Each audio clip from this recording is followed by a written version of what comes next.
প্রিয় স্নেহের সিক্স সেমিস্টারের ছাত্রছাত্রীরা, আজকে আমি যে বিষয় নিয়ে আলোচনা করব সেটি হচ্ছে তোমাদের যে বাংলা সাধারণ পেপার রয়েছে LCC 2 সাময়িক পত্র ও কথা সাহিত্য।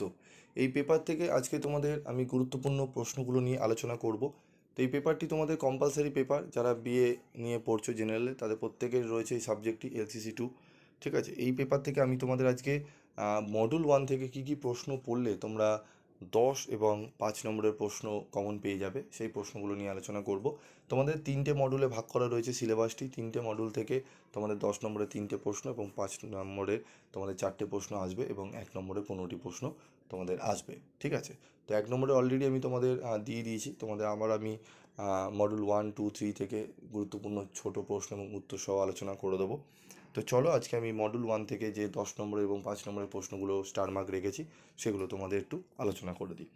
তো দেখো, প্রথম যে প্রশ্ন রয়েছে মডুল 1 থেকে সেটি হচ্ছে, সংবাদ প্রভাকর পত্রিকাটি কত সালে কার সম্পাদনায় প্রকাশিত হয়? বাংলা সাময়িক পত্রের ইতিহাসে এই পত্রিকাটির গুরুত্ব নির্ণয় করো। সবুজপত্র কার সম্পাদনায় কবে আত্মপ্রকাশ করে? বাংলা গদ্য সাহিত্যের বিকাশে এই পত্রিকাটির অবদান আলোচনা করো। এই দুটো প্রশ্ন খুবই স্টার মার্ক প্রশ্ন। তত্ত্ববোধিনী পত্রিকা কার উদ্যোগে কত সালে প্রকাশিত হয়? বাংলা সাময়িক পত্রের ইতিহাসে পত্রিকাটির গুরুত্ব অবদান আলোচনা করো বা বিচার করো। এই যে পরপর যে 3টে প্রশ্ন স্টার মার্ক রয়েছে না, এই 3টে প্রশ্ন খুব ভালো করে রেডি করে নিও। এই 3টে প্রশ্ন ভালো করে রেডি করে নিও, আশা করি এখান থেকেই তোমরা একটি প্রশ্ন কমন পেয়ে যাবে। তবে এর সাথে আরও দুটো প্রশ্ন আমি বলবো, তোমরা যদি পড়ে রাখো খুব ভালো হয়, কারণ রিপিট আসার একটা সম্ভাবনা রয়েছে। তাই জন্য আমি তোমাদের বলছি ওই দুটো প্রশ্ন পড়ে রেখো। কোন দুটো প্রশ্ন চলো আমরা দেখে নিই। 24-এ এসে গেছে কবিতা পত্রিকা এবং তোমাদের বঙ্গদর্শন পত্রিকা। তো তোমরা কল্লোল পত্রিকা কত সালে কাদের যৌথ প্রচেষ্টায় প্রথম তোমাদের প্রকাশিত হয়? রবীন্দ্র ভাবাদর্শন মুক্ত এই পত্রিকার মাধ্যমে কিভাবে আধুনিক বাংলা সাহিত্যের সূত্রপাত ঘটেছিল আলোচনা করো।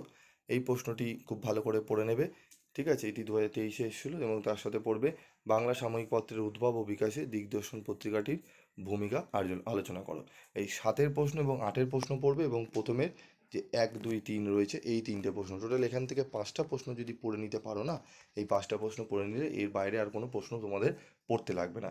এই 5টা প্রশ্ন পড়ে নিলে তোমাদের কী হবে, এই 5টা প্রশ্ন রেসপেক্টে তোমাদের 5 নম্বরের প্রশ্নগুলো হয়ে যাবে। ঠিক আছে, তবে 5 নম্বরের জন্য আমি তোমাদের বলবো কবিতা পত্রিকা খুব ভালো করে তোমরা পড়বে এবং বঙ্গদর্শন। কবিতা এবং বঙ্গদর্শনটি ভালো করে পড়ে রাখবে, একদম 100% ওখান থেকে একটি 5 নম্বরে তোমরা পেয়ে যাবে। তো দেখে নাও আমাদের প্রথম প্রশ্ন 5 নম্বরের, যেটি আমাদের 4-এর ক অথবা ক্ষয়ে দেবে।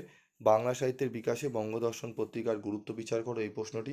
বাংলা গদ্যের বিকাশে সবুজপত্র পত্রিকার ঐতিহাসিক গুরুত্ব আলোচনা করো, এই প্রশ্নটি। বাংলা সাহিত্যের বিকাশে কল্লোল পত্রিকার ভূমিকা নির্দেশ করো। এই পরপর 3টে প্রশ্ন খুব ভালো করে তোমাদের করতে হবে। ঠিক আছে, পরপর 3টে প্রশ্ন এবং তোমরা প্রগতি পত্রিকার ভূমিকা নির্দেশ করো, এই প্রশ্নটা ভালো করে পড়ে নেবে এবং অবশ্যই তোমরা পড়বে কিন্তু কবিতা পত্রিকা, বারবার বলছি। ঠিক আছে, কবিতা পত্রিকা এবং বঙ্গদর্শন পত্রিকা অবশ্যই খুব ভালো করে পড়বে, একদম ওখান থেকে পেয়ে যাবে। তার সঙ্গে পড়বে সবুজপত্র, কল্লোল, ঠিক আছে, এবং প্রগতি। ঠিক আছে, এইগুলো পড়বে। যদি পারো তোমরা, যদি মনে হয় তাহলে তোমরা ভারতী পত্রিকা, ঠিক আছে, এই প্রশ্নটি পড়ে নেবে, যেটি 2023-এ এসেছিলো এবং 19 শতকের যুগ সন্ধিক্ষণে বাঙালি চেতনার প্রকাশে সংবাদ প্রভাকরের গুরুত্ব সংক্ষেপে আলোচনা করো। সংবাদ প্রভাকর এবং ভারতী পত্রিকা। আর এদিকে হয়েছে তোমার বঙ্গদর্শন, সবুজপত্র, কল্লোল। ঠিক আছে, এই 3টে আর ওখানে 2টো, 5টা, এবং তার সাথে তোমরা কবিতাটা পড়ে নিও, তাহলে 6টা পড়লেই হয়ে যাবে। আর যদি বলো তোমরা যে না স্যার আমাদের একদম বেছে দিন, একদম মানে 4টে প্রশ্ন বলে দিন সেটি পড়বো, তাহলে তোমরা বলবো বঙ্গদর্শন পড়বে, কবিতা পড়বে এবং পড়বে ভারতী, আর হচ্ছে সংবাদ প্রভাকর। এই 4টে পড়ে নিও। ঠিক আছে, এই 4টে পড়ে নিও, তাহলে যারা কম পড়তে চাইছো তাদের জন্য বলছি। ঠিক আছে, তো মডুল 1 থেকে আজকে আমি তোমাদের গুরুত্বপূর্ণ প্রশ্নগুলো বলে দিলাম, এগুলো পড়ে রেডি করে নাও। এবং মডুল 2 এবং 3 যদি তোমরা চাও এরকমই সাজেশান স্টার মার্ক করা প্রশ্ন বলে দিই, অবশ্যই কমেন্ট করে তোমরা লিখে জানাবে। আজকের মতো ভিডিওটি শেষ করছি, দেখা হচ্ছে পরবর্তী ভিডিওতে। সকলে ভালো থেকো, সুস্থ থেকো।